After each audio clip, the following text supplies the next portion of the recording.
penasihat hukum terdakwa. Surat dakwaan jaksa bisa memenuhi syarat formulir. Ya, kalau kita sudah yakin dengan surat dakwaan yang dilakukan. Jadi ada beberapa poin yang ada beberapa poin keberatan yang diajukan oleh penasihat hukum, di antaranya kewenangan mengadili, karena ada fatwa dari Mahkamah Agung. Nanti akan kita tanggapi. Periksa mengadili perkara ini. Kami menilai yang dikenakan pemeriksaan perkara adalah Pengadilan Negeri Jombang.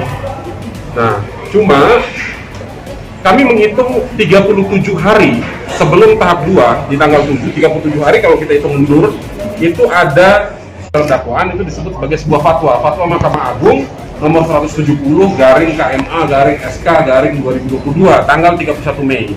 Dinyatakan bahwa persidangan ini harus dilaksanakan di Surabaya.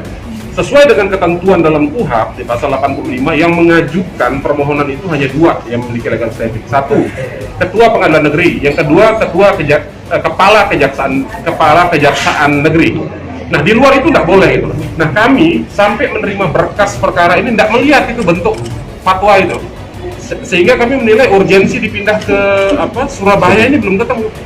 Tapi kalau dilihat dari perkembangan 2 kali sidang, terdakwa masih dihadirkan secara online, itu kan sama aja gitu loh, dipindahkan dari Jombang ke Surabaya online juga gitu. Jadi kami juga ingin menggali ini lebih dalam.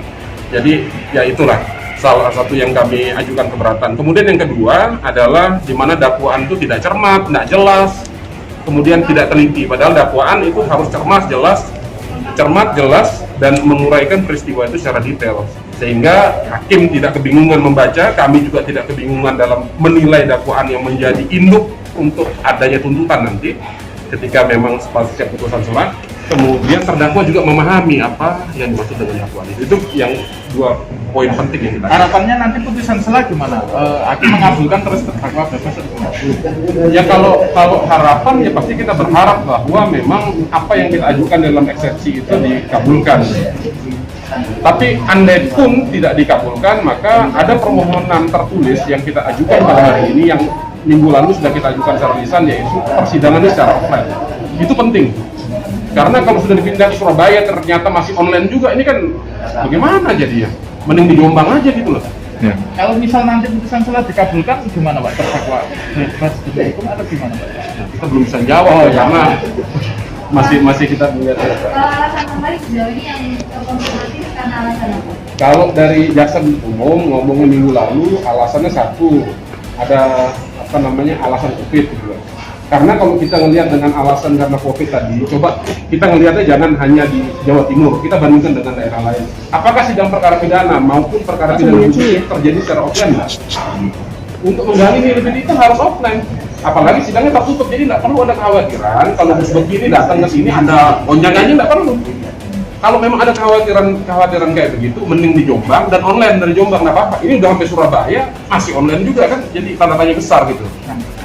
Dakwaan yang kurang cermat misalnya beberapa poin Ada uraian terkait masalah peristiwa, di mana peristiwanya itu loncat-loncat. Ada peristiwa di tanggal 7 dia jelaskan dalam dakwaan itu jam 10, kemudian dia loncat ke jam 11. Dia cerita dari jam 11 tuh bus beki itu memberikan pengarahan selama 4 jam.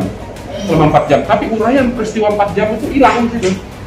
Dia loncat peristiwa 10 hari kemudian di 4 jam, di jam 23.30 tengah malam gitu. Dan ada, kalau dilihat dari logika itu, maka ada wawancara di setengah 3 siang. Nah, jadi kita dalam memahami dakwaan itu agak bingungan jadinya, karena tidak cermat, tidak jelas dan tidak detail dalam Negeri Surabaya. Kami nilai bahwa tidak memiliki kewenangan untuk memeriksa dan mengadili perkara. Harusnya yang memeriksa mengadili perkara ini adalah Pengadilan Negeri Jombang. Itu yang kalau sisanya adalah uraian di mana jaksa dalam merumuskan dakwaan itu tidak cermat, tidak jelas, jadi orang bingung. Kita bingung, terdakwa juga bingung gitu. Padahal standar membuat dakwaan itu harus cermat, jelas, uraian peristiwanya harus jelas. Nah, itu 2 poin penting yang kita sampaikan hari ini. Jadi tanggapannya dari pihak majelis ya?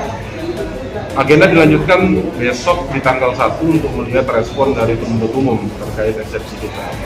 Kemudian setelah itu baru putusan selah yang berbarengan nanti juga dengan diputuskan berupa penetapan terkait permohonan kami pengajuan sidang secara offline. Nah, ini kan jadi lucu gitu loh. Kalau ternyata dari Jombang dipindah ke Surabaya, dalam posisi yang konon katanya tidak stabil secara keamanan di Jombang dipindah ke Surabaya, tapi di Surabaya ternyata masih dibuat juga secara online. Jadi agak aneh gitu loh. Dan mudah-mudahan lah hakim memiliki kejernihan berpikir untuk menilai bahwa perkara ini harus digali secara terang benderang, harus digali secara lebih mendalam.